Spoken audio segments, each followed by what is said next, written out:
So I super didn't realize my makeup was this heavy when I was doing it. Good God, even from back here, wow. Hey sis, welcome back to my bed. Today we're gonna do a favorites video. My channel can skew a little negative sometimes because it's fun to be negative.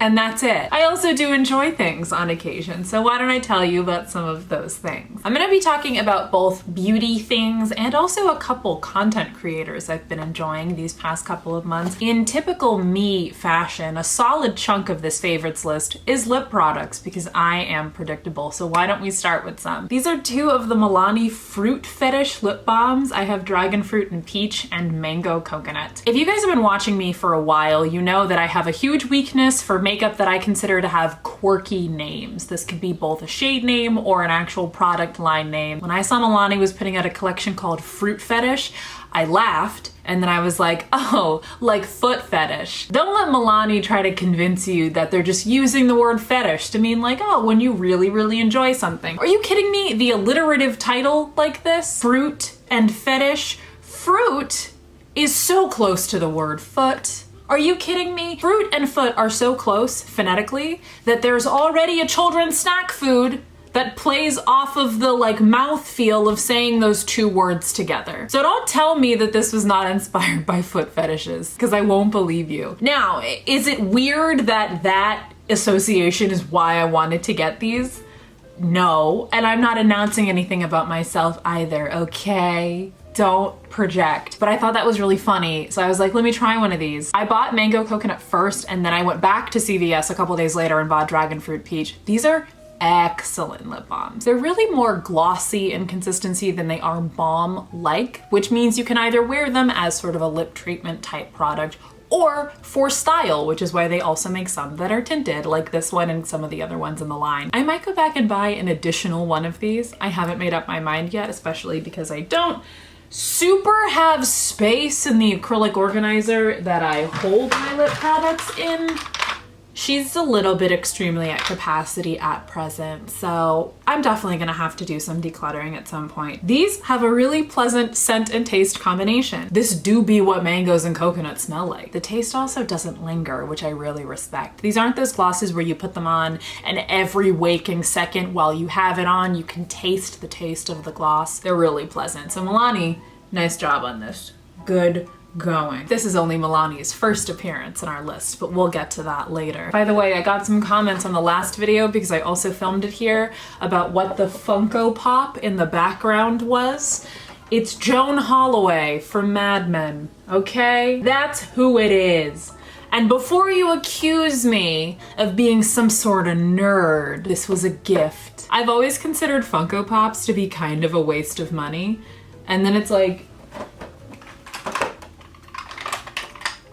but this isn't. Continuing with the fruit theme, I have something from Tarte I want to talk about. This is one of Tarte's jelly glaze glosses. They call them lip masks, but like, it's like a kind of thick lip gloss. Like, let's call things what they are. This is the shade Strawberry Jelly, and it's this very sweet little bright pink, but still quite sheer strawberry scented gloss. The smell is really nice. They kind of smell like Twizzlers to me. These are 14 bucks, which is kind of expensive, but also not that expensive. I feel like 14 bucks is the most money I will pay for a lip gloss without thinking about it. Is that a good thing about me? Of course not. None of my habits when it comes to buying lip gloss are good. I say that because I have at least 2 other $14 lip glosses in this video, and so I have to explain early that like the level of goofball I am at with my makeup purchasing is at a point where $14 for a gloss is not that much money to me, which is privileged, yes, and also misguided financially, but it's the way things are. If you try to charge me $20 for a gloss though, I might think about it for like 10 minutes before I buy it.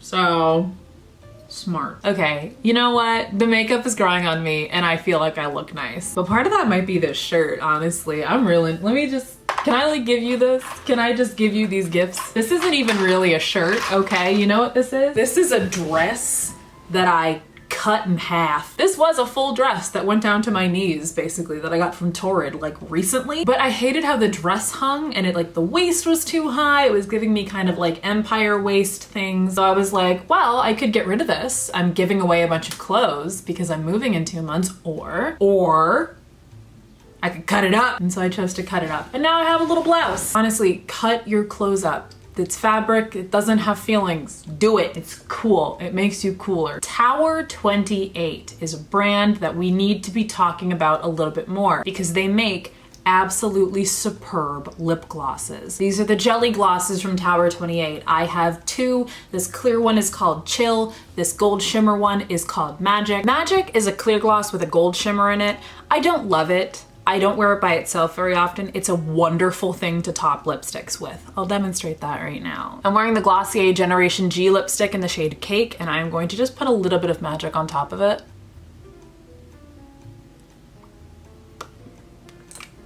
It just gives a little bit extra. She's so generous. They're so comfortable, and they smell like coconuts, which is big for me. I love when stuff smells like coconuts. And this one, the totally clear one, don't you love when you can just see all the way through a tube like that?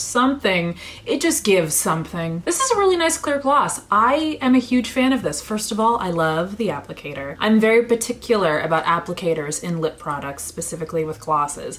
It's just got a perfect classic paddle-shaped applicator, which I love. It lets you pick up a lot of product. One and done. Take it out, boop, bop, put it back in. I hate lip glosses that require me to dip back into the product 3 or 4 times to cover my full lips. It's deeply obnoxious, and it really does bother me more than I feel like it has a right to, but you know, I never said I was not obnoxious. So, hey. That's like a really great high-end, non-plumping clear lip gloss. If you've been looking for that, Tower 28's got you covered. Whilst we're talking about clear glosses, I might as well shout out 2 of my current reigning favorites. This is the Plumped Up Pout from Ulta Beauty in the shade Crystal Sugar. This is the Makeup Revolution Pout Balm, which I believe is in the shade Glaze. Yes. These are both plumping glosses. This one is a minty plumping gloss, this one from Makeup Revolution. And the Ulta one is a like warm, sort of like cinnamony feeling plumping gloss. On average, I prefer warm plumping glosses. An example of a warm plumping gloss is the Too Faced Lip Injection. Look at this dummy thick little wand. Girl, you see that? It is a really great consistency. It's really comfortable. It doesn't slide off of my lips like the Glossier lip gloss does. It's not too minty, and the mint hasn't changed over time. The ColourPop So Juicy glosses, I've owned 5 or 6 of them. They're great. They're wonderful lip glosses. I love the squeezy tube. I've sung the praises of them before. However, I have noticed that the mint flavor of them shifts over time and starts to taste kind of like, I don't know, like dusty? It probably means once that happens, I should throw them away. But the fact that it's happened to all of my So Juicy glosses maybe implies to me that they're not expiring, it's just changing? I don't know. So that's one of the reasons I haven't repurchased Princess Cut from ColourPop, because I don't want it to get gross like the one I have did. That's why I've branched out to other clear glosses, and how I found this one. Crystal Sugar from Ulta is my reigning favorite clear gloss. This one also has a super chunky, chubby applicator. That's the world's greatest sound as far as I'm concerned. Again, very comfortable, does not slide off of my lips, doesn't get weird in my lip lines. It's not gross, it's not too thick, it's not sticky. It's just good. They're just good glosses that aren't that expensive. So if you want a clear gloss, you want a little bit of plumping, and you want something cool, get this one from Makeup Revolution. You want something warm, get this one from Ulta. I said we were gonna bring it back to Milani, and now we actually are. I have 2 of Milani's Ludicrous lip glosses. Why are we not constantly talking about these? 3 or 4 of them are these little shimmery ones like I've got, and then a couple are just like straight up pigment, no shimmer. I haven't tried any of those ones. They make me a little bit nervous because there's nothing I dislike more than a lip gloss that has a color and that color is too pigmented and you can't get away with wearing it as a sheer gloss. One thing I'm not gonna do is wear a lip gloss with a lip liner. You know when a gloss is too light for your skin and if you wanna wear it, you gotta line? Man, I don't have 2 hours to put on my lip look, okay? If I can't slap it on from the tube, it's not going on my face. I own 1 lip liner. Okay, and I'm not branching out beyond this. This is from NYX. It's called Cocoa. It's one of the automatic, like, retractable ones. This is the only one I need. It's brown. It goes really well with my skin, so I can get away with using it to mask if a lip product is too light, but also it's a dark enough brown that when I want to do that 90s, like, lip liner, brown lip liner diffused inward with a gloss over it, I can, and that's wonderful. This wasn't part of the favorites, but this is an old favorite of mine. This has made it through at least 4 lip product declutters, and you know, you gotta have one lip liner, right? I've repurchased this twice, I think, so she's an elder statesman of my lip product collection, Cocoa from NYX. But anyway, bringing it back to the point, these 2 Milani glosses, right? Which shades do I have? Great question. I have the shades Whatever and She's All That. She's All That is great to layer with other lip glosses. My current favorite lip gloss combo is this mixed with Brandy from Buxom. These two together, oh my god, this looks beautiful. These are made to be together. This is a lip product combination that I discovered one night, I think when I was like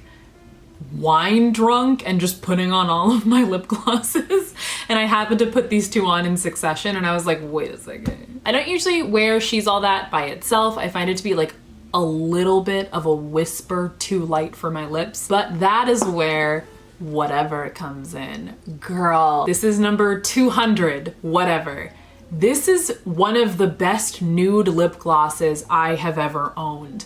This is gorgeous on me. If you are of my same skin tone or of a similar skin tone to me, and you don't currently have a nude, like bronze, really subtle lip gloss for when you don't want to do clear, but you don't want to do super pigmented on your lips, Whatever from Milani, she's that girl. Hold on, let me just give you. Ooh, she's quiet, but you saw that.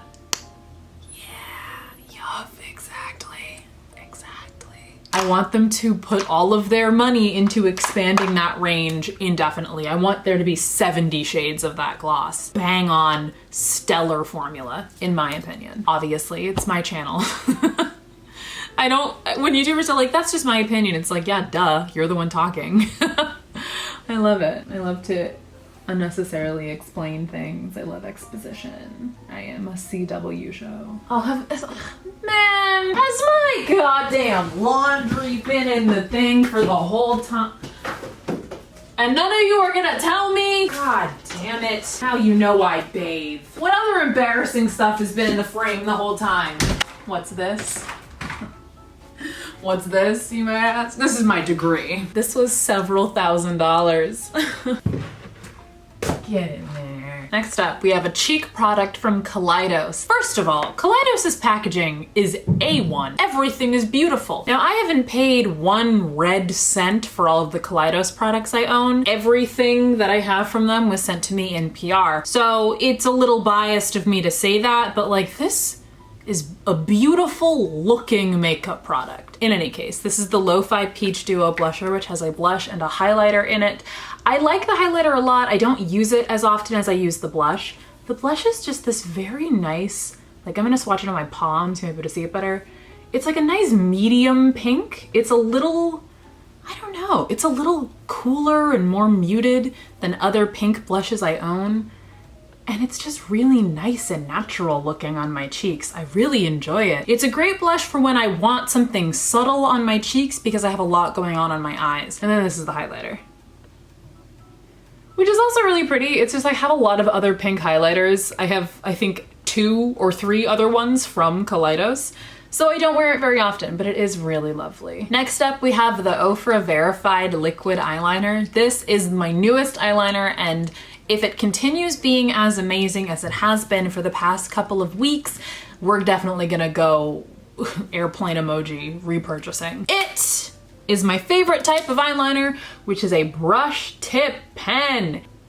This is a lot of pigmentation in the tip. You can get really detailed with it, which we love to see. It doesn't bleed very much on my eyes, which is awesome because I have had pen liners in the past that were perfect under all circumstances, except for the fact that they would bleed like a bitch on my eyes. The NYX Epic Ink Liner breaks my heart because I get that one recommended to me or asked about all the time, where people are like, what are your thoughts on that one? And I'm like, honestly, it was good on all of the categories except for that. It had a great brush tip, it let me be detailed, but the detail was then ruined by the fact that it would bleed out. This one doesn't really do that, and that's why I like it so much. By the way, I don't have affiliate links or discount codes for any of this, so if you want to buy it, you're on your own. Next up, we have a palette. One that is very near and dear to my heart because it is the Midas Cosmetics by Smoky Glow collaboration palette. We're gonna shill. We're gonna go ahead and shill real quick. So full disclosure, not only did I get this palette in PR, it is also the palette that was designed by Smoky Glow, who is a YouTuber and also a personal friend of mine in real life. So am I biased? Of course I am. I've talked about this palette on my channel before, but I've gotten more accustomed to using it now, and I found that I can reach for this palette for an everyday look, and I can get it done really quickly. I'll go into like Vote and Half Pony on my mobile lid and my crease, which are just the two medium brown shades, and I'll go in with like Dofa, for example, and like put that on the lid. I might use Hello in the inner corner, or Group Chat in the inner corner. I can do whatever I want, I'm a grown-up. I can use those same two medium browns in my crease and then go into Instagram model and have a little bronzy moment. This is a really versatile palette, and I feel like it doesn't seem like it is because you look at it and you're like, oh, it's a pink palette. Nori.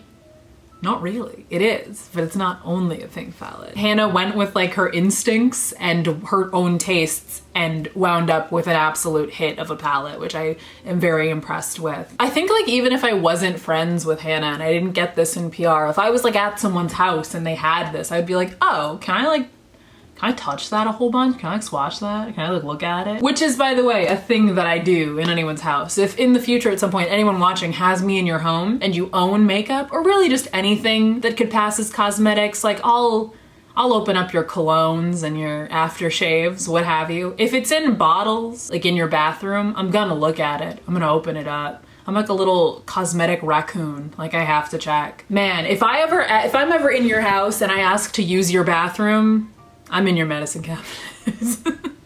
I'm not in your, I don't do, okay, that's kind of, I don't do it like when I'm alone, like, you know, without permission. But if I'm in someone's room just hanging out and I see that they have like some perfumes and some eyeshadow palettes, I'm like, oh, can I like look at that stuff? Can I like put all my hand oils on there? I use nice lotion. I do use nice lotion, actually. I just got a nice lotion. This isn't part of the favorites because I literally got this a couple of hours ago. Like the package arrived a couple of hours ago. The other day, Nest Fragrances, which is one of my favorite fragrance brands, did a Haute Look event. This is the Cocoa Woods body cream from Nest. This is usually like $50, but I got it for $24 because it was a Haute Look event. And it's in glass, listen to that. That's glass. If I threw this, it would kill someone and also break. And it smells expensive. Oh yes. This I'm really excited about because like I've never been in love with Cocoa Woods the perfume, but I feel like I could definitely vibe with Cocoa Woods the lotion. Let me give you this, hold on. You ready? Oh, she's rich. She's rich.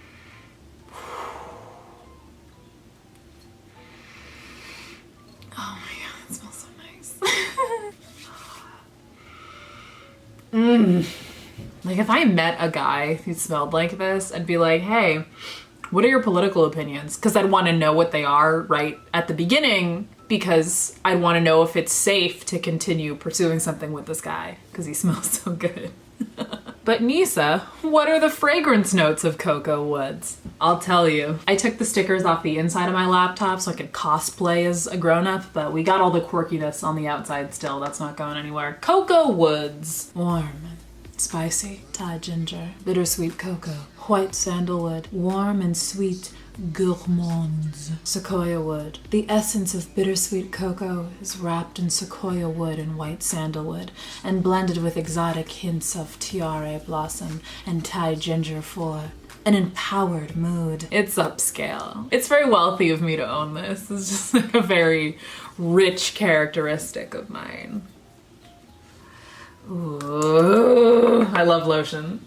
My final actual makeup product on the list for this video is actually something that I was very critical of the last time I talked about it on my channel. And it's the Natasha Denona Diamond and Blush palette in the citrus shade. I think the last time I spoke about this palette was in my palette collection video, and I said I didn't really vibe with this palette. Now, the reason I own this, I would never have purchased an $89 Natasha Denona cheek palette for myself. I had this wonderful subscriber, her name is Wendy, and in fall of 2018, she was like, hey, I'm decluttering some of my makeup, including this Natasha Denona palette. Would you like some of this makeup from my own collection that I'm decluttering if I sanitize it? And I was like, yeah, sure. And I started using this, and I was sort of enthused by it when I first got it, and then I realized I didn't really vibe with it, so then I was a little bit meaner about it than I needed to be in my palette collection, and a bunch of people called me ungrateful because they thought that the subscriber bought it for me. It was a whole thing, and it's all fine because now I've changed my mind about it and I like it again. We've got 3 highlighters and we have 2 blushes, a cream blush and a powder blush. I completely ignore the existence of this highlighter. It is objectively a nice looking powder. It's cool, it's lime green, yellow, but I'm not putting it on my face. It doesn't really vibe with the look I'm going for. Ever. But the big point of contention for me was really the cream blush. I was using my fingers to apply it, and I was finding that it looked a little bit streaky. I didn't think the pigmentation was that even. I thought it looked unflattering. And then I started applying the cream blush with a blush brush instead of my fingers, and I immediately liked it a lot better because the brush allowed for a larger surface area with which to distribute the product over the space of my cheeks. Okay, hi. So past me is about to try to explain how bristles work with the same ferocity I've only seen displayed by Jim Carrey in the movie The Number 23. I don't think I make any sense, but enjoy. Because it's easier to distribute product and move it around with a brush that has a lot of bristles that are making contact with your cheeks than just with your little finger that's only making contact in that one area. And it's still gonna push that product around and move it around, but in more of a homogenous way where it's moving everything in whatever direction you're moving your finger in, as opposed to all of the different bristles moving to sort of more uniformly distribute product. What? Also, brushes just distribute things over a wider surface area. That's why when you want something to look really pigmented, you swatch it with your finger instead of with a brush. Am I trying to get a MacArthur Genius grant? Am I Lin-Manuel Miranda? What is going on? But once I started doing that, I started to like this palette a lot more, and I started to look for different ways to combine the products because I was reaching for it more often for the cream blush. This glow cream base, this cream highlighter, this is lovely. This is really natural looking on me. It's not too light, it's not too abrasive, which is perfect because these 2 powder highlighters are both really high impact, sparkle, glam, glitter. They catch a lot of light, these 2.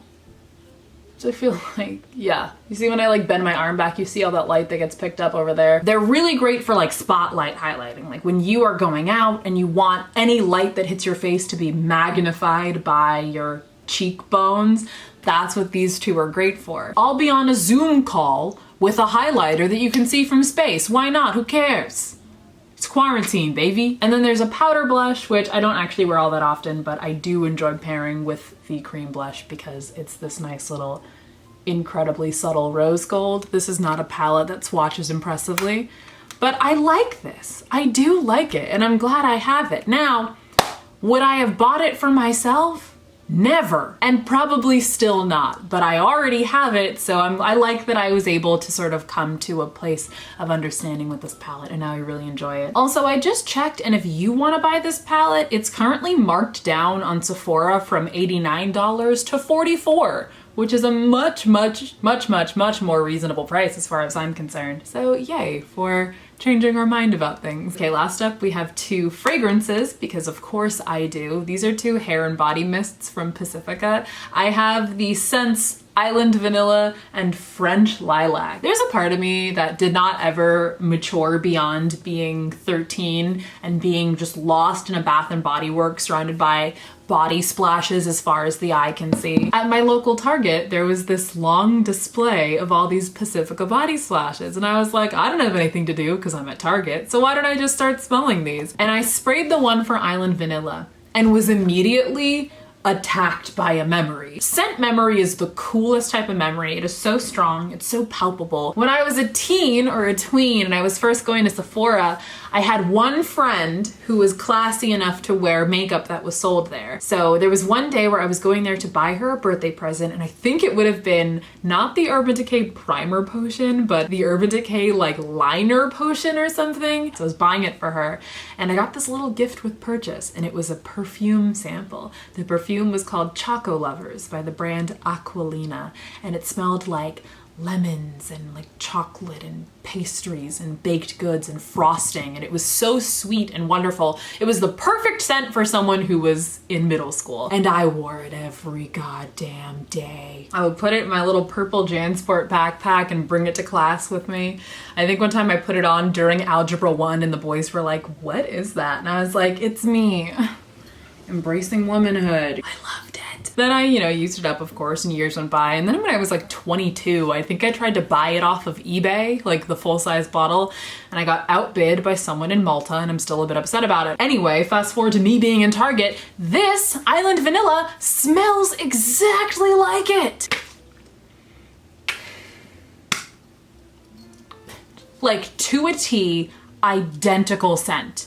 So without even looking to see how much these were, which is $12 by the way, I threw it in my cart and took it home and just bathed in it. It's in my nose. My whole room smells like this stuff. I love it so much. And Pacifica also sells it in an actual perfume that costs like 22 bucks and a body lotion. So baby, when this is up, I'm about to act up on Pacifica's website. I'm so excited. Wow. And then this one, French Lilac, I bought because I love the smell of lilacs. We always had lilac bushes growing in our neighborhood, and they're my mom's favorite flower, so lilacs always remind me of my mommy. This one is more of like a true floral. Like this is gonna hit you over the head with it. Like this is like vintage Dior perfume floral. It really does smell just like lilacs. It's so nice. It's a little grandmotherly. It's not the most like youthful and fun scent, which is funny. Like this one, Island Vanilla, is so like super sugary, like teenage girl, not quite Victoria's Secret love spell level, but it's kind of like that. Whereas this is very austere, classic floral. Like this is your little cousin, this is your grandmother, and I'm both of them mixed together. I'm every woman. It's all on me. So before I sign off, I want to talk about a different type of favorites. I thought now would be a fun little time to talk to you guys about some YouTubers that I've recently discovered that I'm really enjoying the content of. And those people are Star Puppy, Will on a Whim, and Sweet Hime. Will on a Whim and Star Puppy are both natural hair YouTubers, which has been awesome because I would love to be able to actually have a handle on what on earth is going on my scalp and in my hair. I'm very much a biracial woman with a white mother, so I'm kind of like dancing on my own here when it comes to figuring out what is happening with my hair. They're both wonderful. Will on a Whim is very funny and easy to listen to, and he has really hilarious, impeccable editing. I'm really jealous of how just like clean and crisp and well put together his videos are. And he puts a lot of effort and time into his videos. He like puts a lot of dedication into it, and he just seems like a very genuinely nice and fun person. And all of those things can also be said for Star Puppy, the other natural hair YouTuber I've been watching. She is very fun. She's adorable. She's very knowledgeable and wise. She doesn't just do hair videos. She also does videos about like what it's like being in your 20s and like how to just balance everything as you're growing up. She's very funny. She's into anime. She's into nerdy stuff. We love to see that. And another YouTuber who puts so much time and effort into her videos. That's why being a natural hair YouTuber is like such a challenge, because natural hair requires a lot of patience. Styling it requires patience. And especially making videos on styling and upkeep of natural hair takes a lot of patience and hard work. And both Will Wim and Star Puppy are more than willing to do that for their channels, and I really respect them. Sweet Hime is just a visual delight of a YouTuber. Her entire aesthetic is very like pastel, very kawaii inspired. She herself is adorable. Her makeup is so cute. Her style is beautiful. It's all so soothing and nice to look at. She's a very relaxing presence, and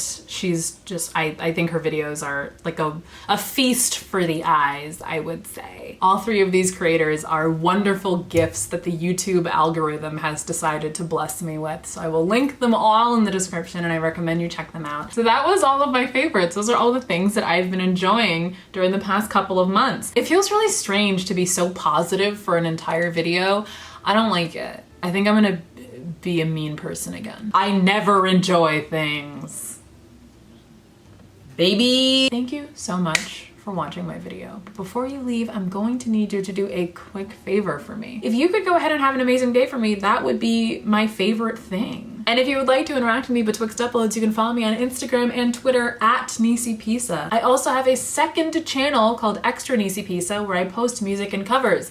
And you know what? I might post ASMR there. Who knows? Probably I won't, but I might. I don't know! The world is my oyster mushroom. Thanks again for watching, and don't forget to use code NisiPisa for 10% off at checkout at your local positivity store. You know? Bye. I guess when I filmed this last weekend, I entirely forgot to film a little end of video bit for you guys. So I guess I'll say that I cleaned my brushes today, and I can't remember the last time I did it, and I've lived in this apartment for a little bit over a year, and I can only remember washing my brushes twice, and today is one of those memories. So the fact that I haven't gotten a sty yet is proof that not only does God exist, but she is benevolent.